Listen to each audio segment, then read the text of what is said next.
Hello everyone, this is Ashish Jain. In the last video, due to some technical problems, I need to stop that video.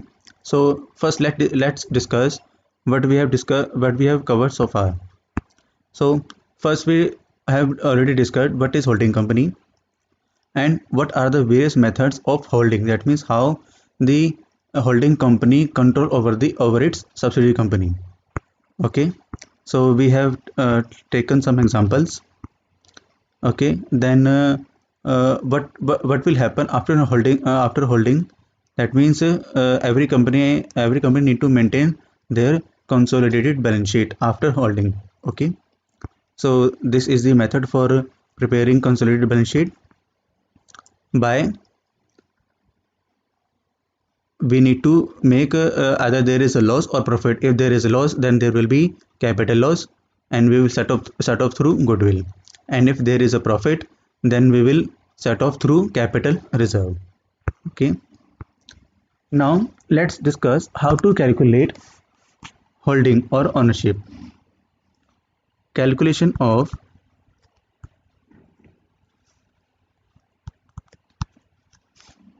holding और ownership.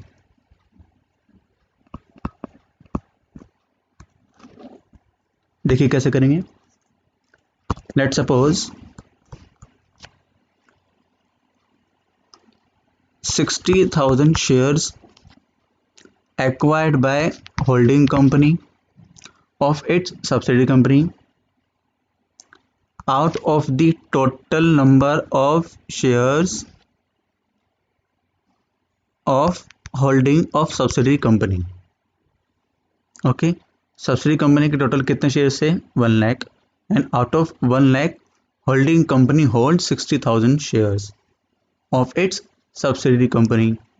ठीक है, so multiplied by 100 we will get 60%. Okay, so देखिए इसका जो है क्या बन जाएगा formula. Number of equity shares held by holding company divided by total number of equity shares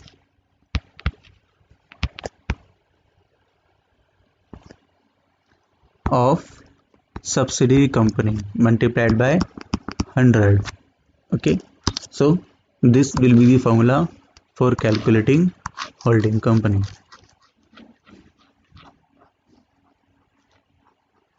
Okay, but मैं आपको सजेशन देना चाहूँगा like whenever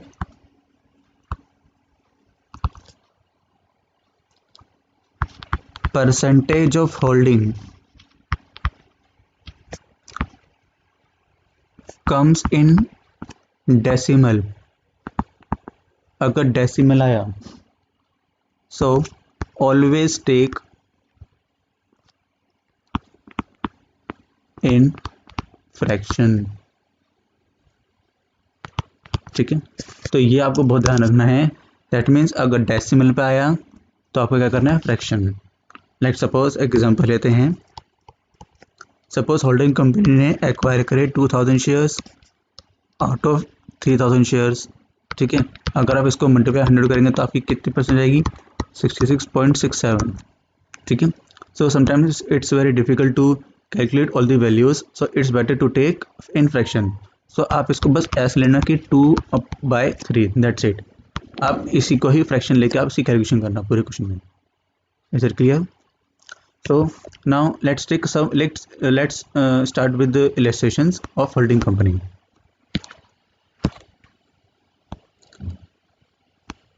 So let's read our first question.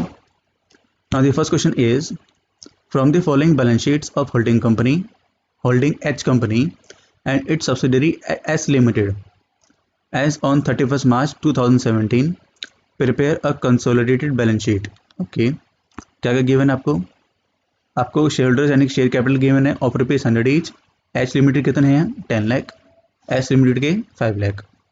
Reserve and surplus given आपको, reserve किसे given है आपको subsidy company के, surplus आपको दोनों कंपनी गिवन है। Current liability also is given 2 lakh and 50,000। Some assets are also given, tangible assets 7 lakh and 6 lakh 20,000, and there was investment, that means investment by holding company in subsidiary company। Okay क्या investment किया है holding company ने investment की है of 5,000 shares. ठीक है, देखिए total number of shares कितने हैं यहाँ पर 5 लाख, टोटल देखिए वैल्यू कितनी है 5 लाख। ठीक है, and divide by 100, so that mean total number of shares will be 5,000 and that means holding company ने सब्सिडी कंपनी के टोटल जो 100% शेयर जो है वो एक्वायर कर लिए। ठीक है, सो कितने पे किए वो 6 लाख की करे, that means there was a loss of rupees 1 lakh, and जो 1 लाख का लॉस हो वो उसको क्या बोलते हैं हम capital loss, and in accounting terms we will set off the all losses from the goodwill। okay, now they are saying H limited purchases shares in S limited on the balance sheet, that means जो balance sheet given है उसी date को, यानी balance sheet कब given है देखिए 31 मार्च 2017। ठीक है, और H लिमिटेड ने उसके शेयर्स जो हैं वो तभी परचेज करें। ठीक है, चलिए एक बार आपको एक थोड़ा रफली बनाते हैं कि प्रिपरेशन करते कैसे हैं, ध्यान से देखिएगा। प्रिपरेशन ऑफ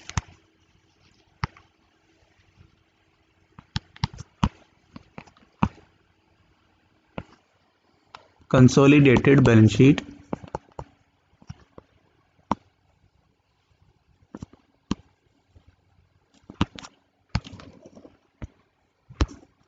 कैसे करने ध्यान से कि देखिए इसके एक्चुअली देखिए दो बातें हो सकती हैं प्रिपेयर करने की, दो बातें मतलब दो मेथड हो सकते हैं। क्या क्या हो सकते हैं, when holding company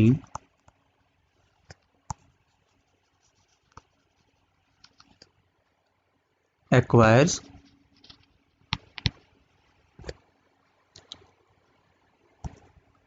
controlling in subsidiary company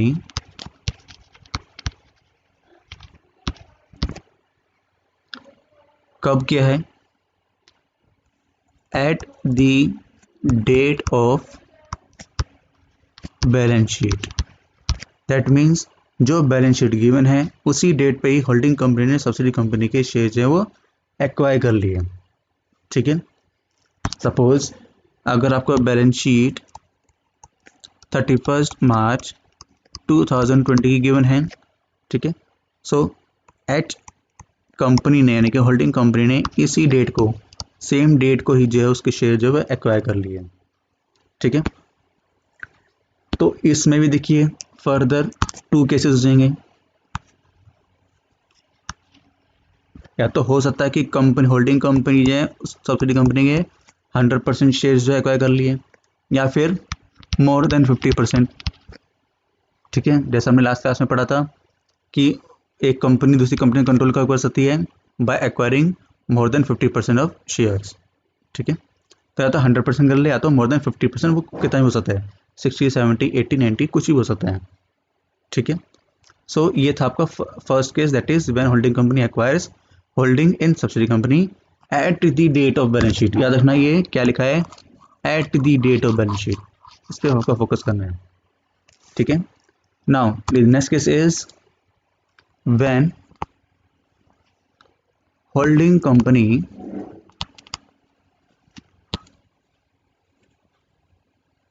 acquires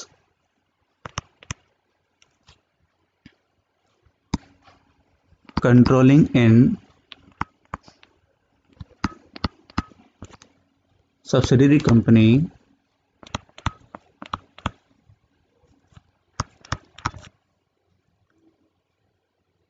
on any date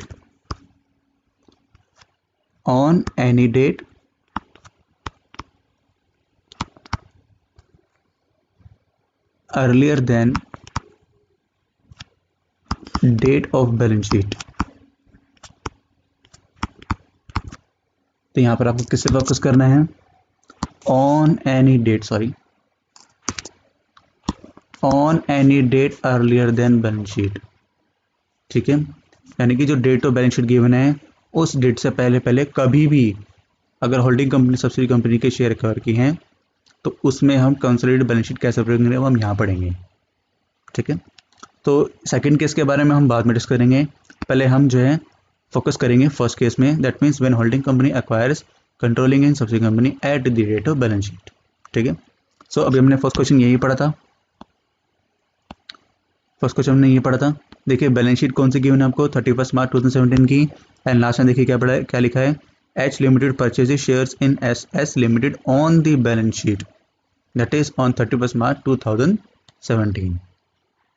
ठीक है, एंड उसमें देखिए फर्स्ट केस क्या होगा आपका, उसमें हमने दो केस पढ़े थे, क्या, when company holds 100% shares of its subsidy company, तो ये देखिए फर्स्ट केस है। ठीक है, तो हमें क्या पहले चेक करना कि कौन सा केस है, first one is we need to see कि date of acquisition, date of acquisition क्या है, that means at the date of balance sheet or on or before balance sheet. ठीक है, means earlier than the date of balance sheet. Okay, तो हमें ये first condition fulfil होगी। Then second case देखना है हमको कि इसमें जो हमें देखना है कि कंपनी ने इसके 100% शेयर्स होल्ड किए हैं या फिर मोर देन 50% शेयर्स। तो यहाँ पर आपके दो कंडीशन फुलफिल हो रही, first one is holding company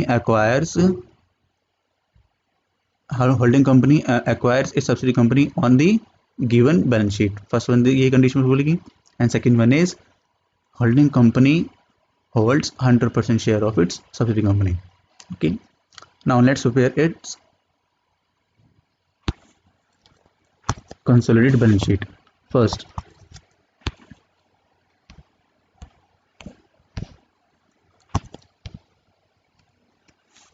देखिए कैसे बनाएंगे कंसोलिडेटेड बैलेंस शीट,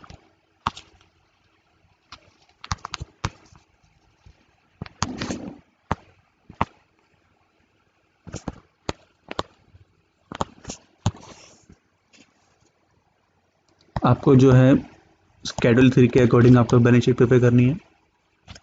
ठीक है, अच्छा देखिए यहाँ पर मैं आपका नोट्स जो कॉलम बना रहा हूँ, बट मैं नोट्स अकाउंट नहीं बनाऊंगा due to shortage of timings. ठीक है, बट आप एग्जाम में ऐसा नहीं करना, आपको नोट्स अकाउंट भी डिटेल में बनाना है। ठीक है, okay, now as per schedule 3 our first heading will be equity and liability।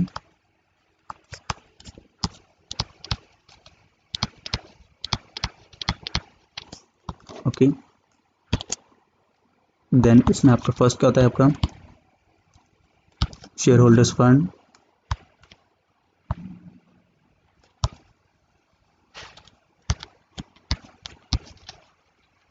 ठीक है, इसमें फर्स्ट क्या था आपका शेयर कैपिटल। ठीक है, अब देखिए यहाँ पर क्या लिखेंगे, शेयर कैपिटल किसके लिखेंगे हम, होल्डिंग कंपनी की, होल्डिंग कंपनी की देखिए टोटल शेयर कैपिटल कितनी है आपकी 10 लाख। ठीक है, देन सेकंड क्या आएगा आपका रिजर्व एंड सरप्लस,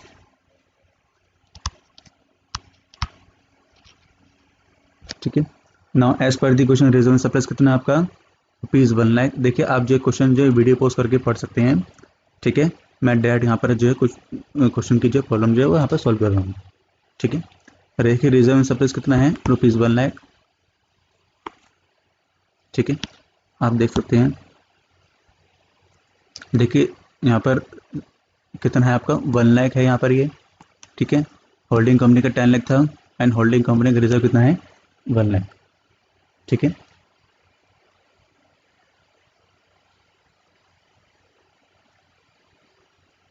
अब हम लिखेंगे next one is current liabilities. तो देखिए यहाँ पर हम लिखेंगे next second point is current liabilities.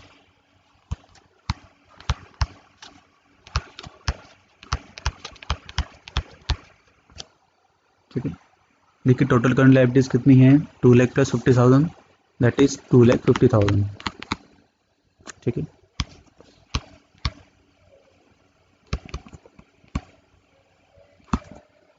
ठीक है, Now the sum of all will be 13,50,000.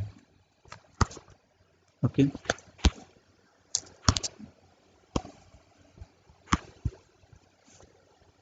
Now the next heading will be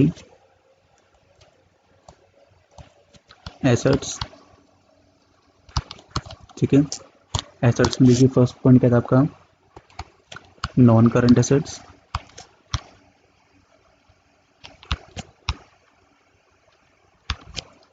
ठीक है, इसमें देखिए आपका क्या गिवन है आपको, fix assets that is tangible assets. आपको कितने गिवन है, दोनों के मिला के देखिए जरा क्वेश्चन में कितने गिवन है, 7 लाख प्लस 6,20,000 दैट इज 13,20,000। ठीक है, यहाँ पर मैं लिख भी देता हूँ 7 lakh plus 6,20,000, sum of these will be 13,20,000। ठीक है, ये हो गया, दैट्स इट, और तो कोई है नहीं। अब देखिए यहाँ पर हम क्या करेंगे, एक वर्किंग नोट बनाएंगे। वैसे देखिए हमें वर्किंग नोट पहले बनाना चाहिए, so from the next question onwards we will do working note first. Okay, so देखिए वर्किंग नोट क्या बनाना है, देखिए आपको पता है यहाँ पर देखिए आप अगर आप इन्वेस्टमेंट पे अगर आप देखेंगे, देखिए कंपनी ने टोटल जो है 5 लाख अमाउंट के जो शेयर कर किए by investing rupees 6 lakh rupees. ठीक है, तो यहाँ पर आपको इसकी कैलकुलेशन करनी है, whether there is a goodwill और कैपिटल रिजर्व की कैसे करना है आपको, यहाँ पर आपको कैलकुलेशन करनी है, यहाँ पर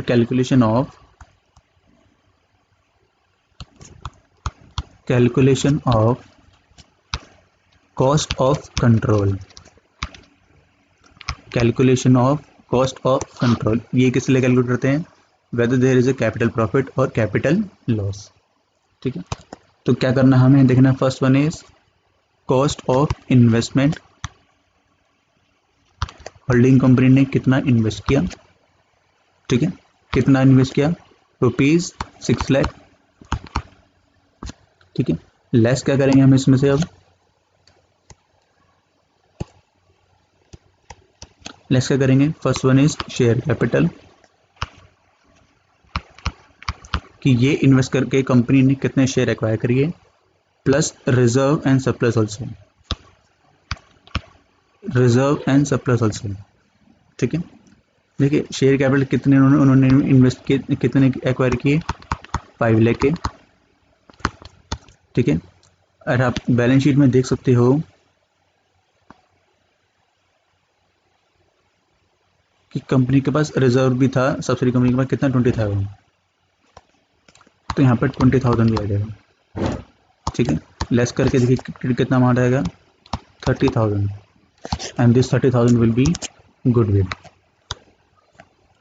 अब आपके माइंड में देखिए क्वेश्चन अराइज हो रहा होगा, सर आपने ये रिजर्व एंड सरप्लस माइनस क्यों किया, आपने रिजर्व एंड सरप्लस क्यों माइनस किया। देखिए यहाँ पर क्या है कि मैं देखो यहाँ पर एक छोटी सी बैलेंस शीट बना देता हूँ, आपको उसकी तरह समझ आ जाएगा। देखिए कंपनी के पास, सब्सिडी कंपनी के पास 5 लाख रुपीज़ के जो शेयर थे, एंड 20,000 की कंपनी के पास प्रॉफिट थे। ठीक है, देखिए जो कंपनी ने ये जो प्रॉफिट जो अर्न किया, दिस प्रॉफिट जो अर्न किया, ये यहाँ से तो आया होगा, इसके बिना तो प्रॉफिट आ ही नहीं सकता। ठीक है, सो दैट मीन्स अगर कोई कंपनी अगर ये 5 लाख रुपए के शेयर क्या करेगी, तो साथ साथ उस कंपनी के प्रॉफिट पे भी हकदार हो जाएगी। ठीक है, so that means holding company need to pay for the share capital as well as for the reserve and surplus. ठीक है, सो कंपनी ने टोटल कितना अमाउंट खर्च किया, ₹5 लाख प्लस 20,000। ठीक है, I think sorry there is some mistake.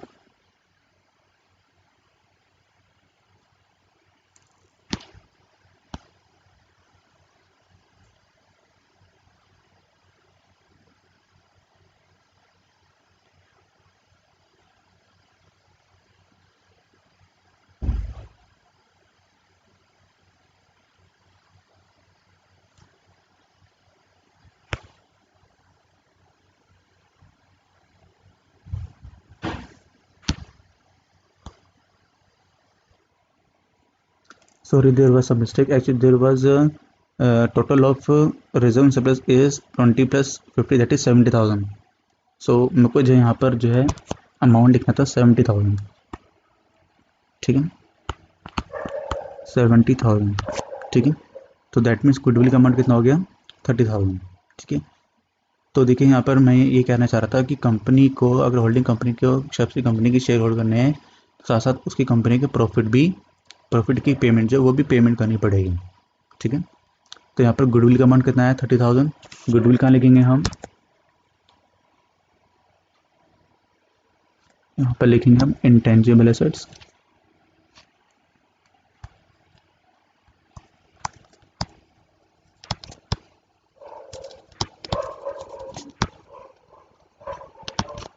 in bracket you may write goodwill of rupees 30,000. Now the sum of all this will be 13,50,000, ठीक है। So this is the first illustration of holding company chapter. Now let's read another question.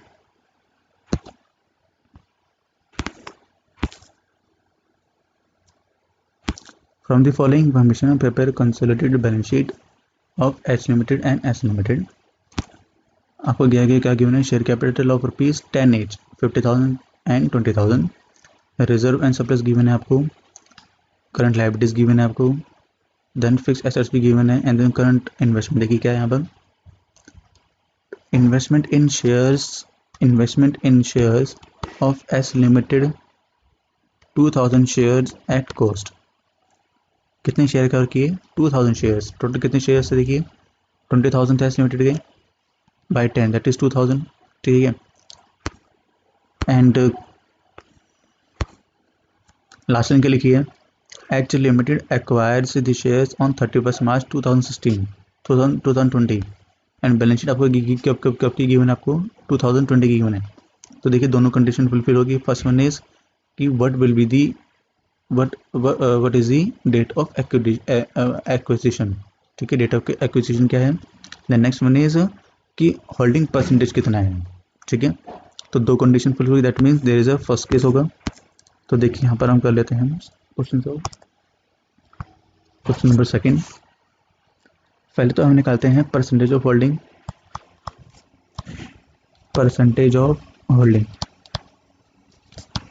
ठीक है।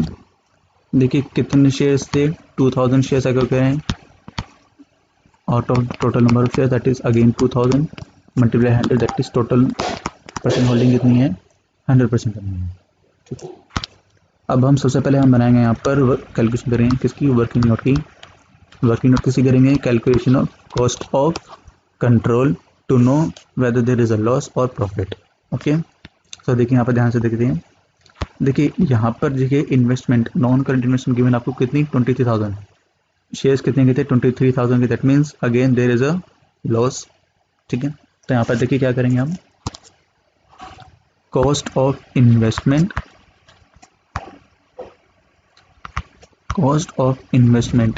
कितनी थी 23,000 bye acquiring 2,000 shares, ठीक है, less पहले क्या लिखेंगे हम, share capital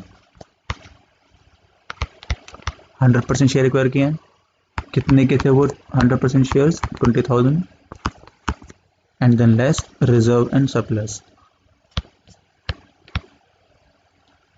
reserve and surplus किसके लिखेंगे हम, सब्सिडी कंपनी के। So as per the question subsidy company के देखिए रिजर्व एंड सरप्लस कितने हैं, रिजर्व कितने हैं 1,000 एंड सरप्लस कितने हैं 2,000, दैट मीन्स यहाँ पर आपका सम कितना हो गया 3,000, that means there is no loss no profit, there is no loss no profit, ठीक है। Now let's prepare its consolidated balance sheet.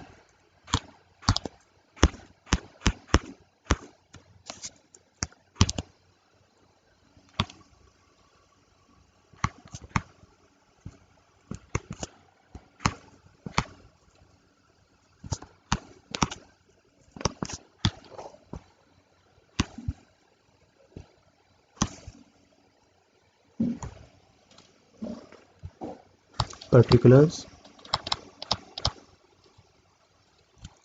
notes. And students, I'm saying once again that I'm not preparing notes to account due to shortage of timings. Okay, but you need to prepare notes to account in exams. Okay, now our first heading is equities and liabilities.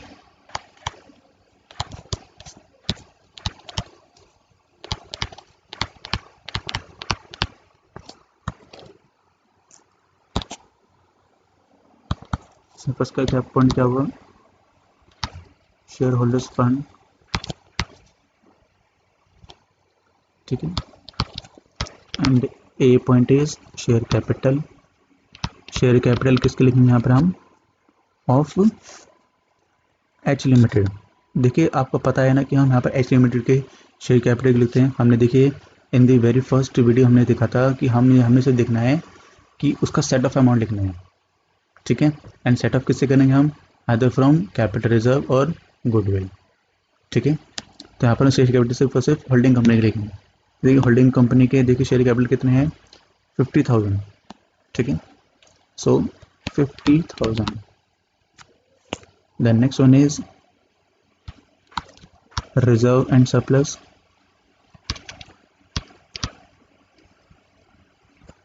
ठीक है ना, as per the question reserve and surplus देखिए कितनी है, रिजर्व कितने हैं 10,000 and 5,000, sum of this that is 15,000, okay. 10,000 plus 5,000,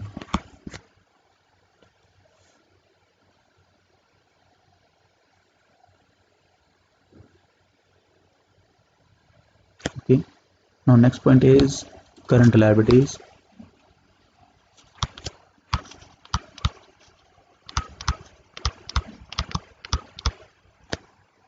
current liability देखिए कितनी है, 20,000 प्लस 5,000 दैट इज 25,000। सबका टोटल कितना हो गया, 90,000, ओके।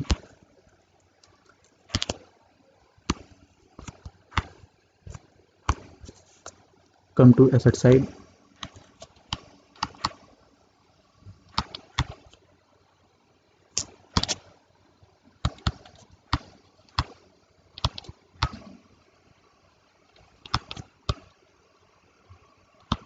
नॉन करेंट एसेट देखिए कितने आपके यहाँ पर, फिक्स एसेट्स कितनी दी मैंने आपको for both the companies, 80,000 plus 54,000, ठीक है। टोटल कितना हो गया, सॉरी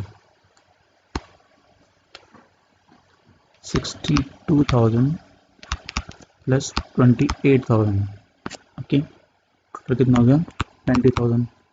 अब देखिए ना तो यहाँ पर कोई कैपिटल रिजर्व है ना ही कोई गुडविल, ठीक है। तो यही आपका जो टोटल बन गया 90,000। देखिए बैलेंस शीट टैली होगी, और आपको पता ही है अगर एग्जाम में अगर बैलेंस शीट टैली हो जाए तो आपके बच्चों का खुशी का ठिकाना होता ही नहीं है, ठीक है। So this is the second illustration on holding company. Now let's read another one.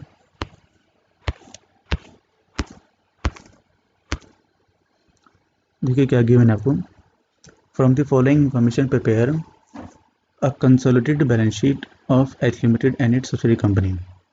आपको देखिए शेयर कैपिटल गिवन है of rupees 10 each, 10 lakh and 5,000। Liabilities given है आपको, सन्ड्री एसेट्स गिवन है।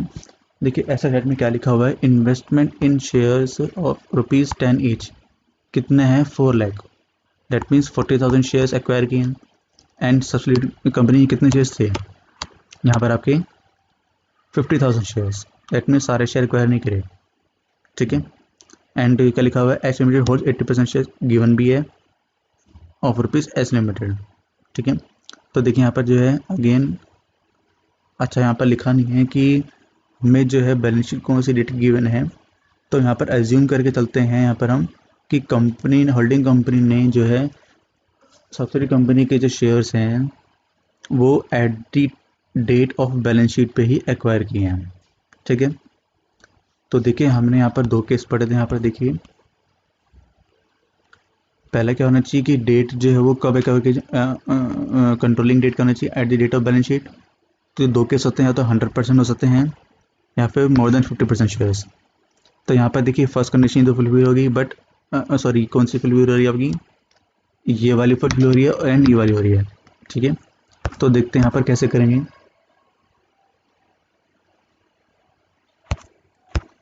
यहाँ पर देखिए आपका एक और नया कंसेप्ट आ जाएगा, that is minority interest. Minority interest, अब आप पूछोगे सर ये माइनॉरिटी इंटरेस्ट क्या होता है। देखिए माइनॉरिटी इंटरेस्ट क्या होता है, a part of share holding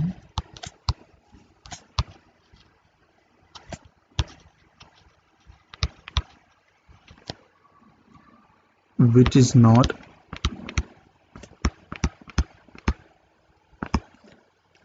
held by holding company, यानी कि वो पार्ट या वो शेयर जो होल्डिंग कंपनी ने एक्वायर नहीं किए। For example, if H limited company holds 75% shares of S limited, ठीक है, so in this case minority interest कितना होगा,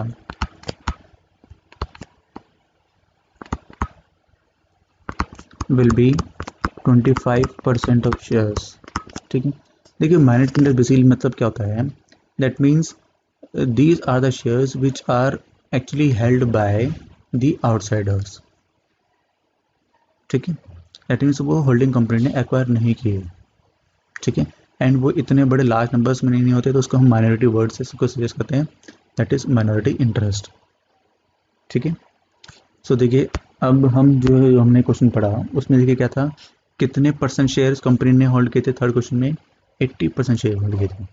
ठीक है, so now let's start with this third.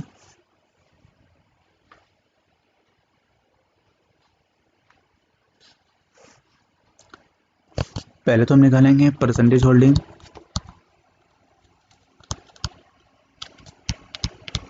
ठीक है, कितने शेयर्स कंपनी ने होल्ड किए, 40,000 shares out of 50,000 shares multiplied by 100, that is 80% holding है।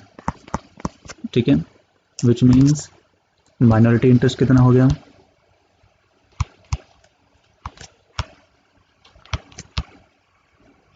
Minority interest will be 20%। ठीक है, next one is working note, जो हम बनाते हैं for the calculation of cost of control. Working note बनेंगे हम calculation of cost of control. Again हम कॉस्ट ऑफ कंट्रोल क्यों बनाते हैं, to know whether there is a profit or loss. Okay, so read this question carefully. क्या होगा, आप देखिए कंपनी ने कितने इन्वेस्टमेंट की, कंपनी ने होल्डिंग कंपनी ने 4 लाख। ठीक है, एंड 4 लाख की शेयर जो कंपनी ने है, that mean again there is a loss, no profit, but we need to make working note of this. Okay, तो क्या लिखेंगे यहाँ पर हम, कॉस्ट ऑफ इन्वेस्टमेंट कितना है, 4 lakh less share capital by acquiring 4,000 shares of ₹100 each, that is 4 lakh। ठीक है, and there was no reserve and surplus given ही नहीं आपको, so that mean there is no loss no profit. Okay, now let's prepare consolidated balance sheet.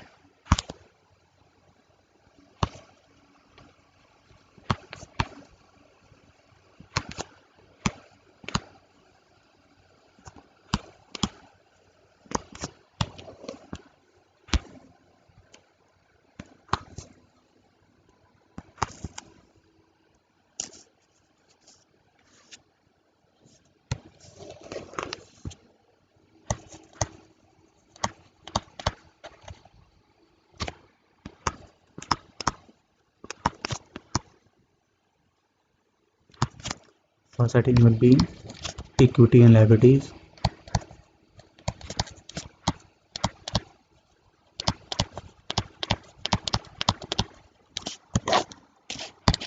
And the first point in this shareholders fund.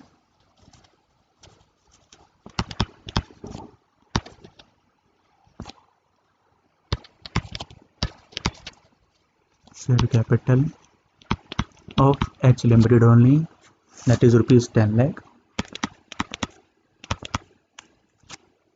Okay, and there was no reserve, तो reserve होगा ही नहीं, ठीक है।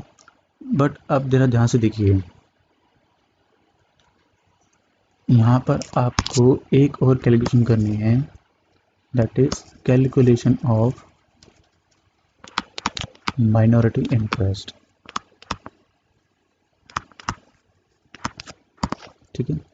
इसकी calculation कैसे करनी है, देखिए, share capital which is not hold by holding company, sorry,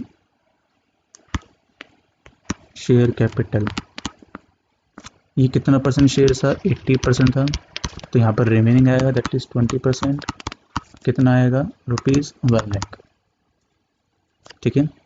and as per the schedule 3 of companies act 2013 the minority interest will come under share holders fund.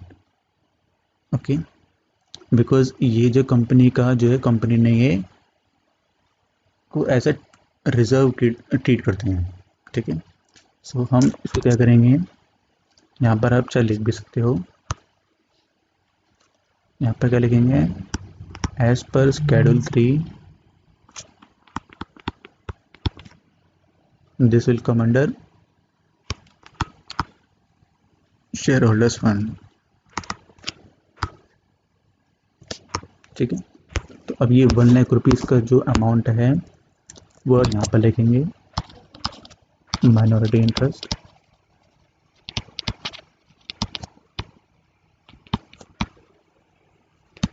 ठीक है। शेयर कैपिटल का पार्ट है जो कि होल्ड्स ने hold नहीं किए हुए, लेकिन किसी और ने किया, लेकिन ये शेयर भी जो है कंपनी के बैलेंस में शो करेंगे, तो यहाँ पर कहाँ शो करेंगे, शेयर होल्डर्स फंड में ऑफ ₹1 लाख, ठीक है। Now the second point is current liabilities.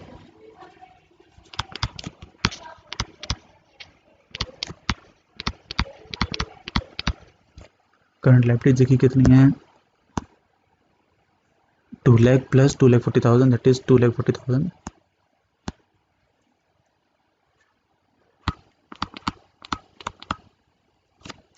Okay. Total कितना होगा ये इसका, 13,40,000, ठीक है। Now come to asset side.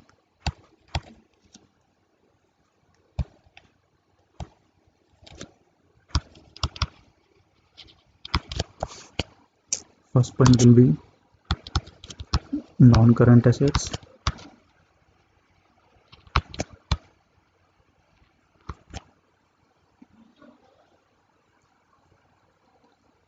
And the sundry assets are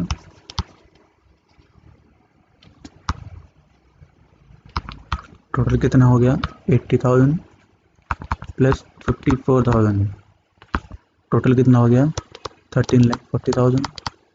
and as you know very well there was no loss no profit, तो goodwill भी नहीं आएगा, तो टोटल कितना हो गया, 13,40,000, ठीक है।